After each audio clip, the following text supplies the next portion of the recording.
I mean, as good as anybody is in what they do, unfortunately, we're all replaceable. And so every day we have to come with, 100% and work really hard um, and give back. I feel when you give back, more opportunities come. Welcome back to Have a Map, where we talk all things career. I'm your host, Mamadou Njai, and today I have a guest with us who is actually going to stay on as an intern manager. So congratulations to Angel, and she's finishing up finals right now. But Angel, introduce yourself, say what's up to the people. Hi everyone, I'm Angel. Currently finishing up my senior year at Loyola as an advertising and public relations major, marketing minor, and I'll be staying there to finish out my master's degree. Very excited to be here. Perfect. And Angel being from Detroit, I love Detroit. Detroit has a special place in my heart. It's actually one of the first places I actually went after I started this company full time. And Detroit has embraced me, and I've done a lot of events over there. So love Detroit. And passing it over to our guest today, we have Theresa coming in. How are you this morning? Hi, I am great. Good morning to everyone. Feeling good. Perfect. And where are you calling in from so the listeners know? Well, I'm in Evanston, Illinois, which is right outside of Chicago. This is actually where I grew up. Spent some time away from here after college in New York, and then moved back here after I had my first child. So, yeah. Beautiful. And can you tell the listeners a little bit about what you do, and then we'll dive a little deeper into the history of how you even got there? Yeah, absolutely. So I am in a sort of quick one word. I'm a stylist, wardrobe stylist specifically. And I am the style director for a media publication that has 4 magazines in the Chicago suburb area. That's JWC Media, but I'm also a freelancer with an agency in Chicago, as well as one in LA, in New York, and randomly in St. Louis. So I get jobs from all of those agencies, and then I have my magazine that I work on every single week, pretty much. Very, very cool. Yeah, I'm a busy girl. Yes, I can see that. So one thing we always like to do on the podcast is, for those listeners who are newer to the PR world, or maybe have never had an internship within that space, what does that world look like the actual work of what you're doing? What does that look like as being a freelancer in the style community and in fashion? What does that look like maybe on like a day-to-day basis with you? Sure. Well, it's never the same. Every day is completely different. It's because we have different subjects that we're working with, different projects. It could be something super creative, or it could be something pretty basic in terms of just fitting wardrobe to a specific person. Sometimes I'm working on more fashion creative pieces, and sometimes it's more lifestyle. So it's different every single day, but it's pretty hectic. And you have to be extremely organized and want to work and hustle. So, but yeah, every day is different. It's exciting. Nice. So you talk about how things change and can be different day to day. So what would you say that your job has looked like or changed pre and post COVID? Well, I think I'm the exception to the rule because I'm really grateful. I've been very, very fortunate to have been given a lot of work. A lot of people in my position have not been working very much since COVID hit last year. So prior to COVID, things were just kind of stable. So we had each freelancer probably had maybe 3 or 4 stable clients that they worked for throughout the entire year. And they booked them through their agency on a weekly basis, every other week, once a month. It's random. There's really no consistency. But if you had 3 or 4 regular clients, you were working on a regular basis, enough to, keep yourself busy. Obviously when everything closed down, studios closed down, we weren't able to work at all, especially on figure, which means on a person, obviously. So I would say last year, right around this time in May, I started getting calls to do off figure styling. So pinup boards, so for instance, I worked with Nike, and under normal circumstances, we would have several models in from, all over the country, sometimes even overseas. And we would, be putting wardrobe on those people on set, having a photographer take their picture, have hair and makeup and everything like that. But last year at this time, we couldn't have models because of COVID. So everything had to be just pinned up on boards. So it's a completely different way of styling.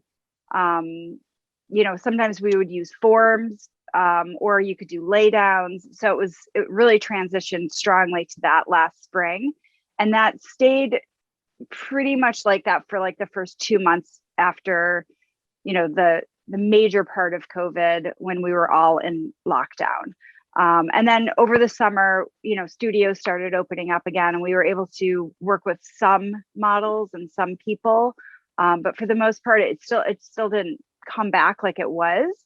And now things are kind of the same.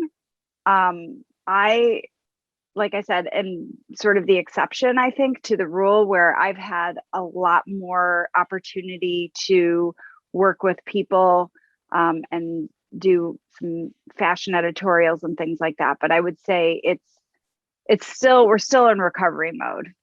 No, that's amazing. Yeah, I know like COVID has been a huge hit for obviously our event industry as well, but there's still been unique opportunities within that space. And it's definitely a tough time. And I think the one thing that is interesting is the evolution of how things will unfold moving forward, because I think there's been able to show something that you can do some stuff virtually and then you can do stuff in person. And now how do we move forward will be a interesting thing to see what's coming next. What do you think the landscape of your industry will look like moving forward?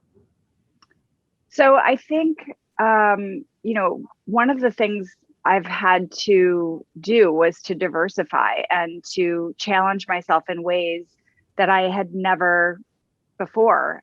Meaning I had to learn how to do new things that I had no idea how to do them before, but because I wanted to work and because I wanted to stay relevant and stay, within the times, I had to learn how to do hair and makeup. I've had to learn to do more off figure. And that's because clients have really decided to keep their crews very small. So if they can get away with just one person doing hair, makeup, and wardrobe, that's one less person for them to, number one, pay. Even though we might get paid a little bit more because we're doing more, it's still less men, still less, not men, but in a generic sense, less people on set. So less exposure to any sort of infection or anything like that. But I think going forward, there's going to be a lot less people doing more work. I think a lot of people, unfortunately, had to leave the freelance world and find regular jobs, which may not have been ideal. So I think for a period of time, we're probably going to see less freelancers out there, more permanent positions being, taken by people who, unfortunately, you have to make a lot of sacrifices.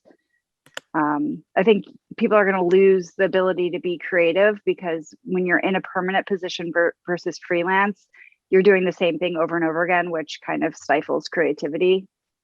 So I think that's going to happen. And, it's a matter of finances, really, and economics. Definitely. So it's sad. Yeah. But, Yes. I think the only reason why I've really stayed busy is because I haven't said no. And I've forced myself, like I said, to learn new things and to challenge myself in ways that I never did before. Because I wanted to keep working, and I've been able to, really been given a lot of opportunities that maybe I hadn't been if I wasn't so open to different opportunities and trying different things. So you mentioned how you've had to kind of like take on all these additional roles due to how things have changed during COVID. But diving a little deeper into the work that you do, what have been some of your favorite projects that you've worked on within the industry? Currently, I've been able to do some really beautiful fashion stories for some big publications, which always feeds my creative soul. So I've done, I just finished a story for Elle magazine. That was a summer story that was really beautiful. We shot it up at a location called Eloa Farms up in Lake Forest. And prior to that, I did another story for Harper's Bazaar that was in studio, and then another one which I just recently posted, which was for L'Officiel, with a beautiful Asian model. And I think it's, I love working with all types of people, and I'm very much into what's going on in our social issues right now, and I stand really strongly for diversity and wanting to make sure that there's equal opportunity out there for people. So that's been something that I've really tried to include in my work, and giving, as many opportunities to people who may not have had them before. So whether it be, giving, interns an opportunity to shadow me, it's something that I love to do. So I've been bringing a lot of young students to these fashion shoots with me, just to give them exposure and help them to get their name published, or just give them exposure, connect them with different photographers, or introduce them to my agency, or, something like that. So it's been great to be able to do that. And, I taught a class virtually to some high school students about fashion and the business and all of that. And so that's been fun. But, creatively, that's where I really have the most fun and really enjoy myself. Because it's, basically expressing my own vision. And as an artist, you always look for opportunities to do that. And unfortunately, artists don't always get paid a lot to do that. So, you have to balance it with other things. So working, for advertising jobs and things like that, which may not be as creative, but that's what pays the bills. So you have to kind of find the balance between the two things. Yeah. So I don't know if I really answered your question. Kind of went around a little bit, but I'd say the most enjoyable things I've been working on right now are my magazine fashion pieces. No, that's really cool. And I love the opportunity of giving back to interns. That's one thing that absolutely we preach, just because there's always that's just where they can really get their starting point, because a lot of these entry level positions need so much experience. You literally have to start interning in high school now to be able to true. get the experience that they're looking for, which is interesting in how it'll affect the job market moving forward. So I think giving students that opportunity to have their work published, or having something that they can add to their portfolio, really shows like, hey, I have experience. I might not have 3 to 4 years of experience, but I have this experience right here that is legit and that can help to get a job. So yeah, absolutely. Yeah, it's definitely one of the things I never say no to. I get requests constantly through, Instagram messages, or just, through word of mouth. And I never say no, because I know when I was younger, I didn't have somebody helping me, and it was 10 times the struggle for me to get started in this industry. And if I can do anything to help other people that may have been in the same situation as I was, I by all means want to try and help. So Definitely. yeah. And talking about getting started, what was that journey like for you? You said you grew up in Evanston, and a lot of the times the fashion work is in LA or in New York, in those spaces. So how did you get started within this career field? So it's kind of a crazy journey. But I did my undergrad at Purdue University, which is certainly not, where you find a lot of fashion. It's in West Lafayette, Indiana, kind of in the middle of nowhere. So when I went there, my intention was not to go into fashion at all. I was a pre-law major, studying international relations and political science. And that was really where I thought I wanted to go. And halfway through my sophomore year, I actually had a family tragedy that happened that sort of woke me up. And I realized that I was not happy studying political science. And so there was an opportunity for me to start doing some merchandising and some textile classes and things like that. And I thrived in it. And it was just like, it felt right for me. So I continued with that, switched my major, and graduated from Purdue, and then went to FIT in New York and got a associate's degree in fashion merchandising and design, which again, it just kind of felt right, fed my soul. And I didn't know where I was going. This was back in the 90s when really nobody knew about fashion, and the industry was kind of mysterious to a lot of people. And my mom, I remember saying, what are you going to do? Like, are you going to work in a store? Like, are you going to do retail? And I said, absolutely not. That's not my path. I don't want to do that. I want to do something creative. So I started sending out my resume right before I started, taking my last semester, and started interviewing. And I ended up getting a great job at Calvin Klein in the showroom.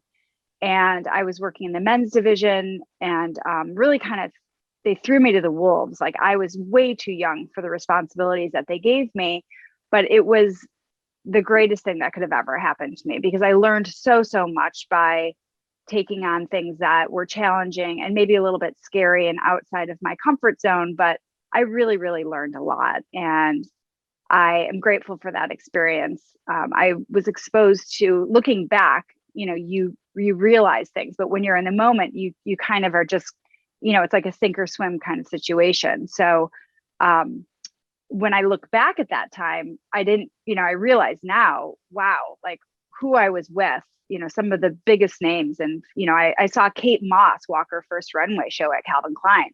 I worked, right alongside John Varvatos, and was working with Carolyn Bessette. So it, at the time I didn't realize it, but it was really pivotal. And then after I worked there for a few years, I went to Tommy Hilfiger when he was in his heyday in the 90s. And eventually he asked me to be his assistant, and I was able to travel, and he exposed me to all the different aspects of the wholesale side of fashion, from design, merchandising, even to, marketing and public relations and fashion shows and choosing models and everything that you can imagine, even the finance part of it. So it was really another great step for me to sort of understand the world as a whole.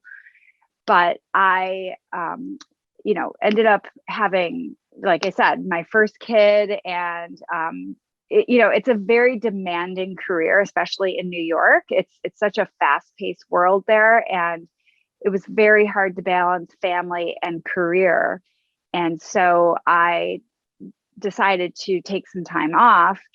And even, Tommy was so gracious to me and had offered me to a position to just sort of work at home, which back then was not the norm at all. But I had to turn it down for personal reasons. So I kind of gave up my career for a little while. And, there was a part of me that was missing, but I was a mom and I was happy. And we moved back to Chicago. And I had my other two children. And after a period of time, I decided, I wanted to try and go back to work. But being in Chicago, I was like, what am I going to do? Like, it's not fashion. Like there's no designers here really. And so I was kind of stuck. So I was looking around and I ended up just by chance meeting a hair makeup artist who was a freelancer. And I told her my background and she said, you really need to meet my agent. And so I met her and her name was Nancy Good. And at that time it was with Elite Models. And next thing you know, I was signed and I started doing some test shoots with a fantastic photographer named Michael Dar, who really sort of took me under his wing and showed me, the world of freelance and what you need to do in building your portfolio and things, because it's completely a different world than what I had done in New York. And about a year into that, I started getting hired for some great jobs with some wonderful clients such as Nike or Kohl's. I worked for, some magazines and things like that. In the Midwest, it's not as glamorous. You're not going to be working, like you are in New York, but there's definitely work to be had. And if you continue to just work hard and build your portfolio, you can expand your markets into New York and LA and even, in European markets as well. And eventually you might get a job here or there. So, it's not the same, but it is still fun and it's still great. You can still find great opportunities to get some fashion work in Chicago. It's different today than it was in the 90s. I think it's amazing how you kind of got all these opportunities and even like took some risks and switched over to freelance. So I kind of want to circle back to that. When you talked about taking those risks, what do you think is the biggest lesson that you've learned by kind of like switching gears and taking risks? Well, I think the biggest lesson, and what I do tell a lot of young aspiring stylists and artists, is never take things for granted. You always have to be grateful for everything that you are given in terms of an opportunity, because you're replaceable. As good as anybody is in what they do, unfortunately, we're all replaceable. And so every day we have to come with 100% and work really hard and give back. I feel like, when you're grateful and you give back, more opportunities come. It's just kind of how the universe works, I feel like.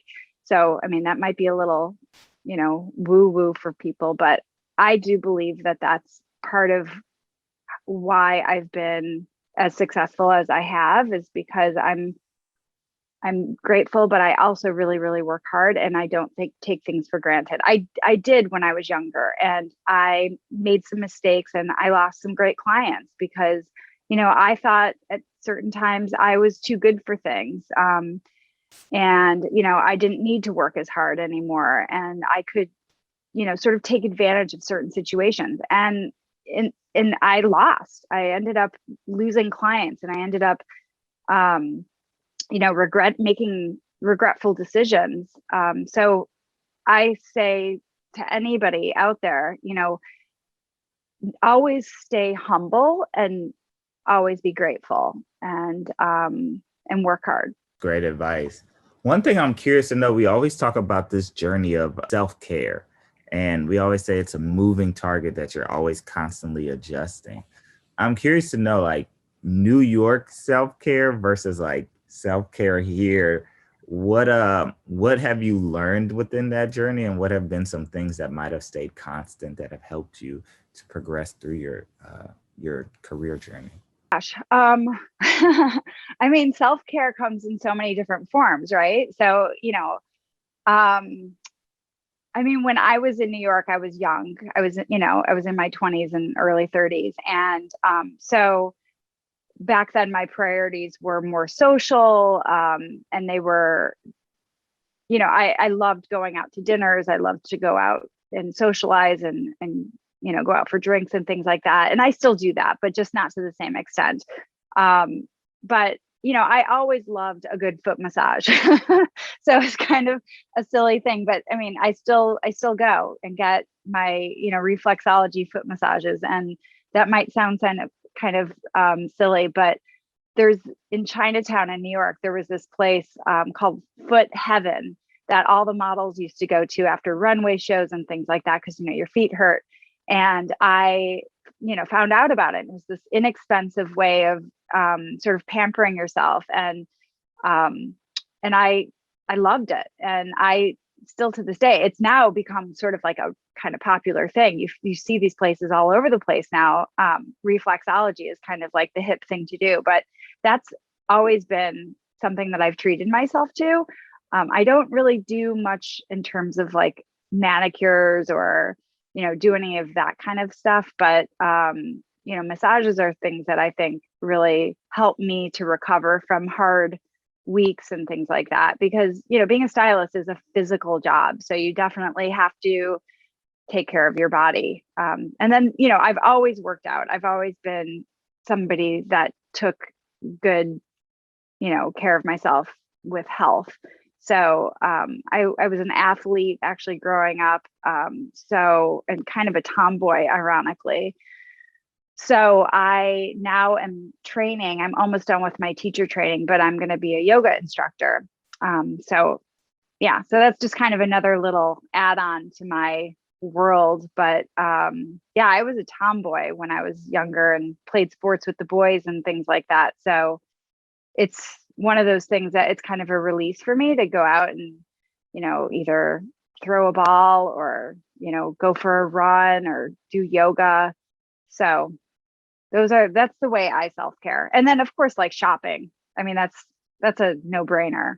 I mean, who doesn't love to go shopping? Like when you're having a hard day, go shop and find some things and enjoy.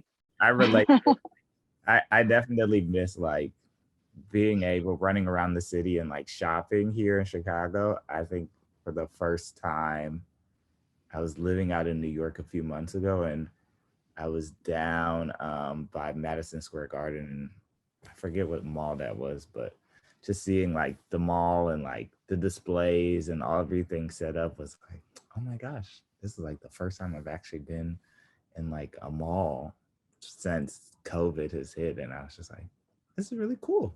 I miss this. Like the reappreciation for it, because, being here in Chicago or being out in New York when we were working out there a lot more, it was constant where you're just walking by stuff and it was just like, oh yeah, that's cool. That's this store. That's this store. Oh yeah, I'll stop in here. Here was a Pierre Moss display, and just walk through like, okay, that was cool. And then now you don't have that all the time. So I think there'll be a reappreciation for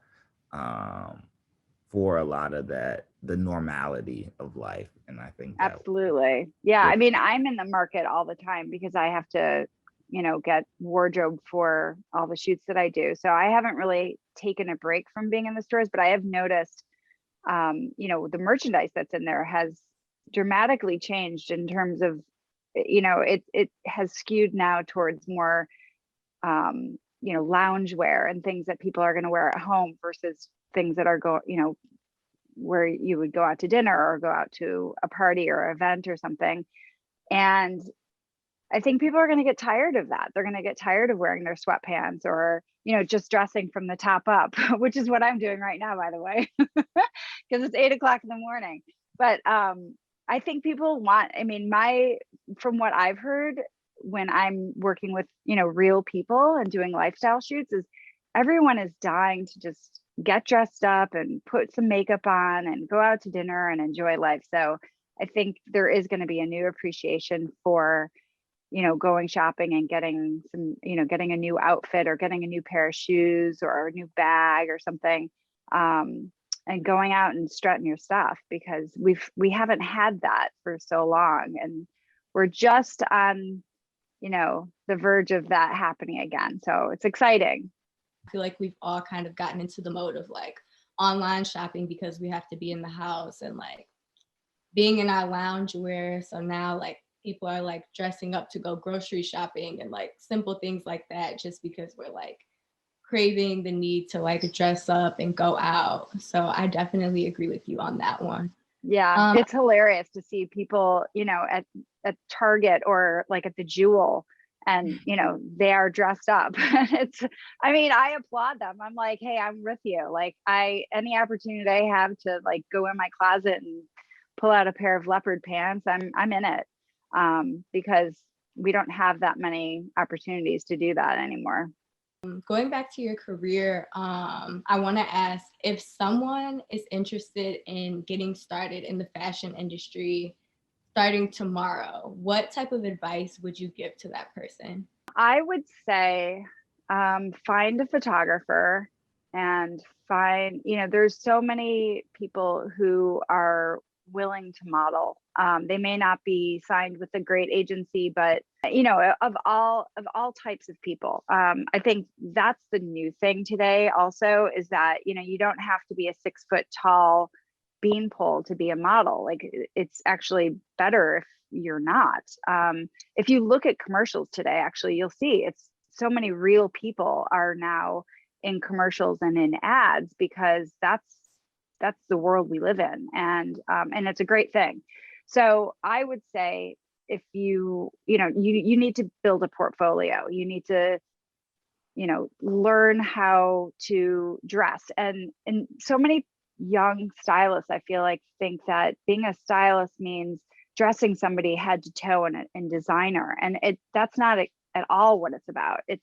You can go to a thrift store, you can go to any type of stores and put things together, and that's how you're creative, and that's how you're going to build your portfolio, is to show, I can pair this Target shirt with this vintage pair of jeans and a cool pair of heels, and add some accessories to it, and this is my vision, and that's what you want to have your portfolio show to clients. And so I would say, find some photographer, somebody who wants to take some pictures, find hair and makeup, or learn how to do it yourself.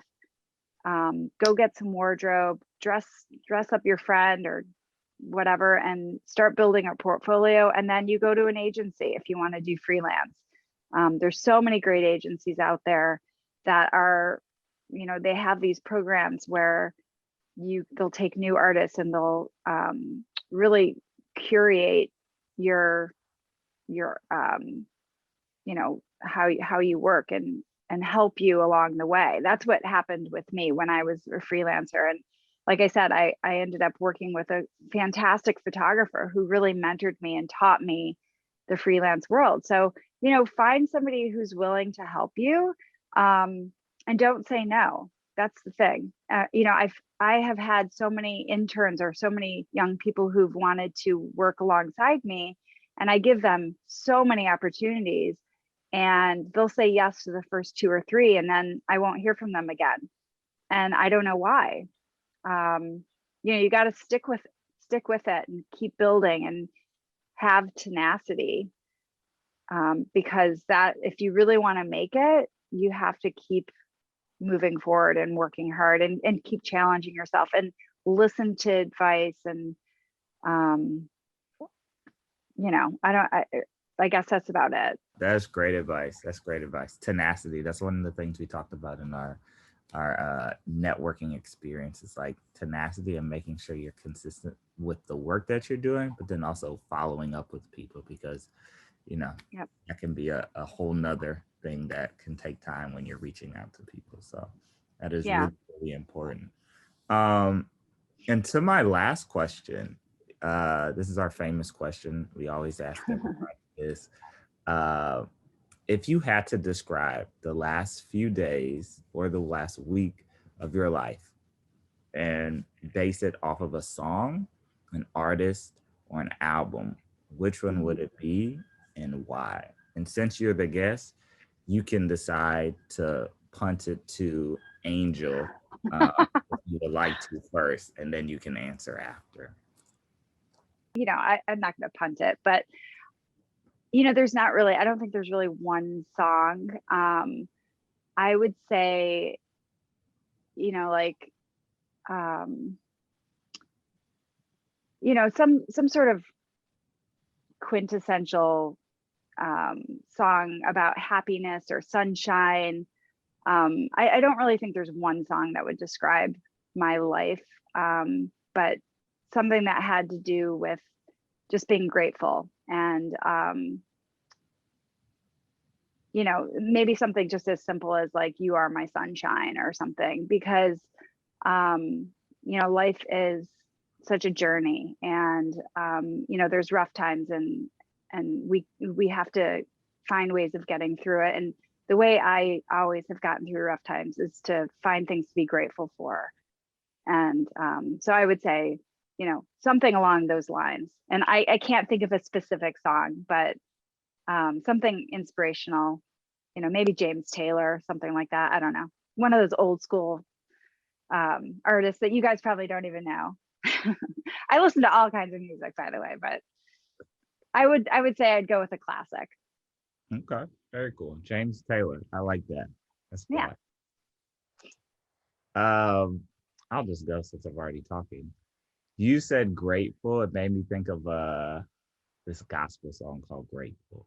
And it has like a very smooth like organ on it.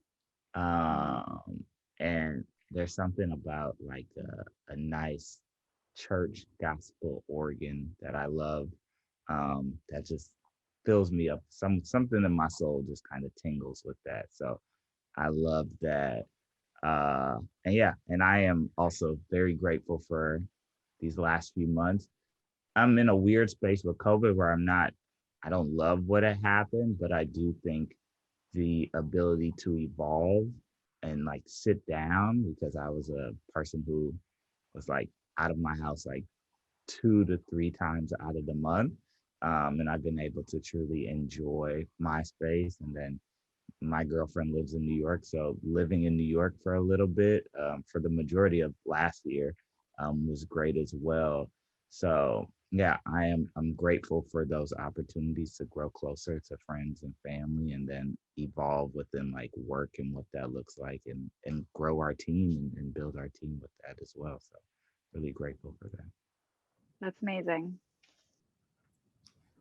I've been thinking hard about this. I know we've talked a lot today about like being grateful and even like self-care with the pandemic. This isn't really a song, but something that I've been into lately is like the meditation sounds. Like they have playlists on Apple Music and Spotify. So like I'll listen to like the rain sound playlist and kind of like meditate or like do yoga or something. Or like you can go to sleep to them. So that's something that I've been into lately. It's beautiful. That is great. Beautiful. Well, thank you so much, Theresa, for being on the podcast. What we like to do before we end things is give people a round of applause, because Back at you. it means a lot for us. And this information is always helpful to our interns and also the students who are applying to our internship, because we have a very large community of those students all across the world. So it helps for them to understand where to go and how to get started and how to figure out mapping out their career, i.e. the name of our podcast. So really, really thankful for you jumping on and speaking with us today. Yeah, absolutely. Anything I can do to help. Thank you. It was a pleasure. Thank you so much for sharing your experiences with us.